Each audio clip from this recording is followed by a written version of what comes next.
দর্শক স্কুলের সামনে কিন্তু এই মুহূর্তে দেখতে পাচ্ছেন যে তাদের ইট পাটকেল ছোড়া গুলি ছোড়া হচ্ছে এই মুহূর্তে। দর্শক আবারও দেখতে পাচ্ছেন এই মুহূর্তে কিন্তু গুলি ছোড়া হচ্ছে, ছাত্রদের উদ্দেশ্য করে গুলি ছুটছে, ছাত্রদের উদ্দেশ্য করে এই মুহূর্তে একের পর এক গুলি ছোড়া হচ্ছে। দর্শক আমরা সামনে থেকে দেখতে পাচ্ছি না, একের পর এক গুলি ছোড়া হচ্ছে এই মুহূর্তে, একের পর এক গুলি ছোড়া হচ্ছে। সচিবালয়ের সামনে থেকে ছাত্রদের উদ্দেশ্য করে গুলি ছুটছে এই মুহূর্তে। ফাঁকা গুলি ছাত্রদের উদ্দেশ্য করে ফাঁকা গুলি ছাড়া হচ্ছে, সাউন্ড গ্রেনেড ছাড়ছে এই মুহূর্তে। বেশ কয়েকজন শিক্ষার্থী কিন্তু আহত। কি অবস্থা ভাই ওইদিকে? কি অবস্থা? ওইদিকে আমাদের স্টুডেন্টদেরকে গুলি করতেছে ভাইয়া, আমাদের উপরে তার পাল্টা নিক্ষেপ করতেছে। ওপেন গুলি করতেছে, ওপেন সব আওয়ামী সন্ত্রাসী, এরা কেউ আনসার না, এরা কেউ আনসার না, সব আওয়ামী সন্ত্রাসী এরা গুলি মারতেছে। বলতে চাই আমরা আজ সকাল থেকে রাত পর্যন্ত নিরলসভাবে আবারও কিন্তু সামনে দিকে আসছে।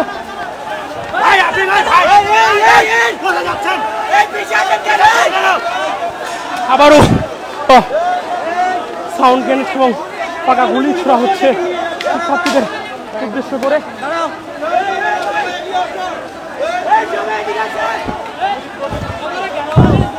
বেশ কয়েকজন আহত হয়েছেন। দর্শক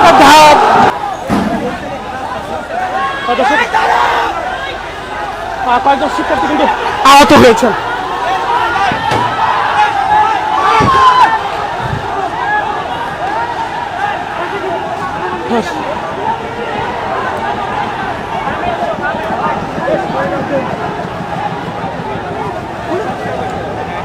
দর্শক সামনে থেকে শিক্ষার্থীদেরকে ধাওয়া দিয়েছে আনসাররা এবং কয়েকজন শিক্ষার্থী কিন্তু আহত হয়েছে।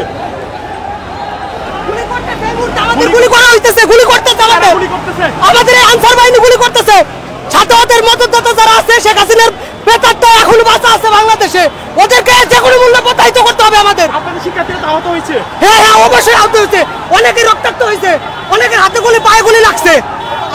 আমরা এত দুঃখ প্রকাশ করতেছি। আমাদের এই দেশকে আবারও বাঁচাইতে হবে, যে কোনো মূল্যে বাঁচাইতে হবে। আমরা চাই না স্বৈরাচারের কাছে, আমরা চাই দেশকে বাঁচাতে। আবার লাঠি লাঠি লাগলে আবার রক্ত দিব সবাই সরকারে।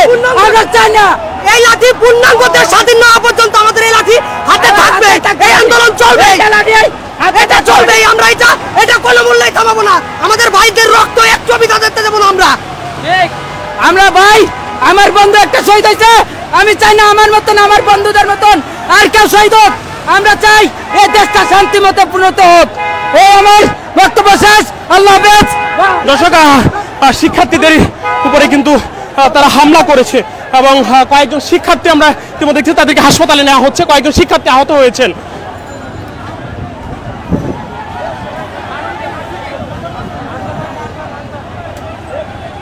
দর্শক কয়েকজন শিক্ষার্থী আহত হয়েছেন, তাদের উপরে হামলা করেছে আনসাররা এবং ওই দিক থেকে তারা একের পর এক তারা কিন্তু হামলা করছে এবং শিক্ষার্থীরা এই মুহূর্তে যে শিক্ষা ভবন শিক্ষা চত্বরে এসে দাঁড়িয়েছে। কি অবস্থা ওইদিকে? আমরা প্রথমে যখন রাজু ভাস্কর্য থেকে শান্তিপূর্ণভাবে আসছিলাম, তখন ওই পাশের যে আনসার বাহিনী ছিল তারা আমাদেরকে উদ্দেশ্যপ্রণীতভাবে আহত করে সবাইকে এখানে পাঠিয়ে দেয়। আমরা বিনিময়ে তাদের কয়েকজন সদস্যকে আমরা সেফভাবে এই পাশে বের করে দিই। আমরা তাদের গায়ে কখনো হাত তুলিনি, আমরা চাইলে ওদেরকে মারতে পারতাম, কিন্তু আপনারা দেখেছেন আমরা তাদেরকে সাইড দিয়ে বের করে দিয়েছি। কিন্তু আমাদের এখনো অনেকগুলা ভাইয়েরা রক্তাক্তভাবে আহত হয়ে এই পাশ দিয়ে চলে যাচ্ছে, তাদেরকে এখনো ওখানে মারা হচ্ছে। স্টিলের পাইপ, বিভিন্ন ধরনের তাদের কাছে লাঠি আছে। জি অনেকজন আহত হয়েছে, মিনিমাম 20 জন প্লাস আহত হয়েছে, এখন ওই পাশে মারছে। বেশ কয়েকজন শিক্ষার্থী আহত হয়েছেন, তাদেরকে হাসপাতালে নেওয়া হচ্ছে এবং শিক্ষার্থীরা কিন্তু আহত হয়েছেন বেশ কয়েকজন। আপনারা দেখতে পাচ্ছেন যে শিক্ষার্থীরা কিন্তু এখন এই মুহূর্তে শিক্ষা চত্বরে এসে অবস্থান নিয়েছে। অপরদিকে সচিবালয়ের সামনে থেকে কিন্তু ইট পাটকেল ছড়া হচ্ছে এবং ইতিমধ্যে কয়েকজন শিক্ষার্থী আহত হয়েছে, তাদেরকে আহত করছে। এর জন্য আমরা ছাত্ররা যেভাবে তাদেরকে প্রতিহত করব। আমরা চাই না যে আমাদের দেশে আর কেউ এসে আমাদের ক্ষতি করার চেষ্টা করুক। আমরা স্টুডেন্টরা আমরা সবসময় চেষ্টা করবো দেশের ভালো কিছু করার। দর্শক আপনারা দেখছেন যে তারা কিন্তু ওখানে মুখোমুখি অবস্থানে রয়েছে এবং সচিবালয়ের সামনে কিন্তু আনসার যারা রয়েছে তারা কিন্তু অবস্থান করছে এবং কয়েকজন শিক্ষার্থী আহত হয়েছে। আমরা দেখেছি কিছুক্ষণ আগে তাদেরকে হাসপাতালে নিয়ে যাওয়া হচ্ছে এবং ঠিক এখনো কিন্তু তারা অবস্থান করছে সেখানে। এদিকে ঢাকা বিশ্ববিদ্যালয়ের শিক্ষার্থী যে মিছিলটি নিয়ে এসেছিল সেই মিছিলের শিক্ষার্থীরা কিন্তু এই মুহূর্তে শিক্ষা চত্বরে তারা অবস্থান নিয়েছে এবং ঠিক সামনে সচিবালয়ের সামনে কিন্তু অবরুদ্ধ অবস্থা রয়েছে। সচিবালয়ের সামনে কিন্তু সমন্বয়ক যারা রয়েছে সচিবালয়ের ভিতরে সেই সমন্বয়করা কিন্তু এই মুহূর্তে অবরুদ্ধ অবস্থায় রয়েছে। শিক্ষার্থীরা এখানে শিক্ষা ভবন চত্বরের সামনে অবস্থান করছে, অপরদিকে আনসার যারা রয়েছে সেই আনসাররা কিন্তু সচিবালয় ঘিরে তারা অবস্থান করছে এবং আমরা যেমনটা দেখেছি কিছুক্ষণ আগেই কিন্তু তাদের ইট পাট খেলে কয়েকজন শিক্ষার্থী আহত হয়েছে এবং তাদেরকে হাসপাতালে নিয়ে যাওয়া হয়েছে এবং শিক্ষার্থীরা কিন্তু এখানে এসে এই মুহূর্তে অবস্থান নিয়েছে। এখন এই মুহূর্তে শিক্ষা চত্বরে তারা অবস্থান নিয়েছে, অপরদিকে সচিবালয়ে ঘিরে এবং সচিবালয়ের সামনে কিন্তু আনসার যারা রয়েছে তারা কিন্তু সেখানে অবস্থান নিয়েছে এবং তারা সামনের দিকে যাওয়ার পথে অর্থাৎ ঢাকা বিশ্ববিদ্যালয় থেকে যে মিছিলটি নিয়ে তারা এসেছিল সচিবালয়ের দিকে সেই মিছিলের উপরে আনসার বাহিনী যেদিকে অবস্থান করছে সেদিক থেকে কিন্তু হামলা চালানো হয়েছে এবং হামলার পরপরই কিন্তু তাদের যে কয়েকজন শিক্ষার্থীরা কিন্তু আহত হয়েছেন এবং এই মুহূর্তে তারা কিন্তু এখানে এসে অবস্থান করছে। ঠিক অপর দিকেই কিন্তু যারা আনসার সদস্যরা যারা আন্দোলন করছিলেন তারা সচিবালয়ে যারা সমন্বয়কদেরকে অবরুদ্ধ করে রেখেছিল তারা কিন্তু সচিবালয়ের সামনেই তারা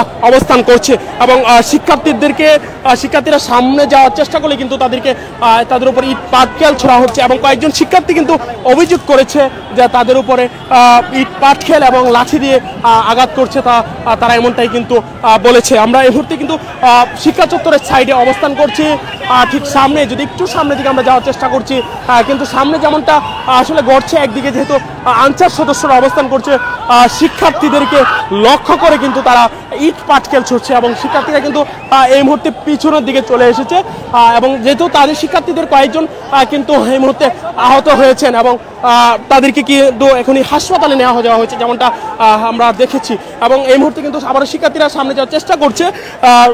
অন্যদিকে সচিবালয়ের সামনে কিন্তু আনসার সদস্য যারা রয়েছে তারা কিন্তু সেখানে অবস্থান করছে। আপনারা জানেন যে গত কয়েকদিন যাবত কিন্তু এই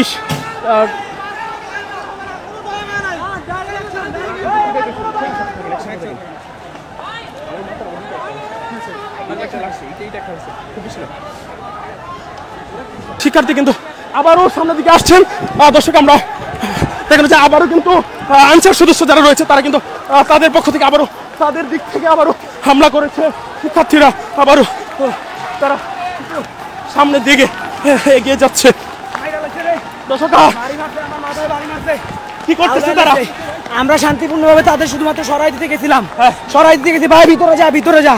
এর মাঝখান থেকে একদল আনসার পিছ থেকে আইসা আমাদের বাড়ি শুরু করলো, অনেকগুলো আনসার একসাথে পিছ থেকে আইসা বাড়ি শুরু করলো সবাই। আমার মাথায় একটা বাড়ি মারছে, আমার নিজের মাথা ব্যথা করতে থাকুন, আমার কতগুলো ভাই মাথা মারছে, রক্ত মারছে, ওদের কাউরে ছাড়বো না। 30 জনের উপরে গোলাবান মারছে। এই আনসাররা হচ্ছে কি অস্ত্র শস্ত্র নিয়ে মারতেছে আমাদের ভাইরা। হ্যাঁ ওদের হাতে সব আছে, লাঠি আছে, সব আছে, সব আমাকে এই সাহস দিল ছাত্র গ্রুপে আক্রমণ করা শুরুর বাচ্চা মাথায় নাই। ওরা এত কষ্ট করে দেশ স্বাধীন করলো, ওরা এখন আমাকে বাঁচতেছে। আমরা লোক ভিতরে আটকে রাখছে কি মাইরা ভাড়া লাগছে, কষ্ট করে বাঁচা দিছে কিন্তু ওরা নিজের থেকে আমাকে হাত দিছে কি লাগা আমরা তোকে আগে একটা হাত দিই না সবগুলোর ভিতরে করেছি কিন্তু ওরা নিজ থেকে আমাকে হাত দিল কি লাগে ভাই। দোষর এরা আওয়ামী লীগের দোষর, এরা কিছুদিন যাবত আন্দোলনের নাম করে রাস্তায় নেমে পড়েছে। আজকে তারা সচিবালয় ঘিরে ফেলেছে। আমাদের সমন্বয়ক সর্বোচ্চ যারা উপদেষ্টা আছে তাদেরকে আক্রমণের চেষ্টা করতে গিয়ে ঘিরে ফেলেছে।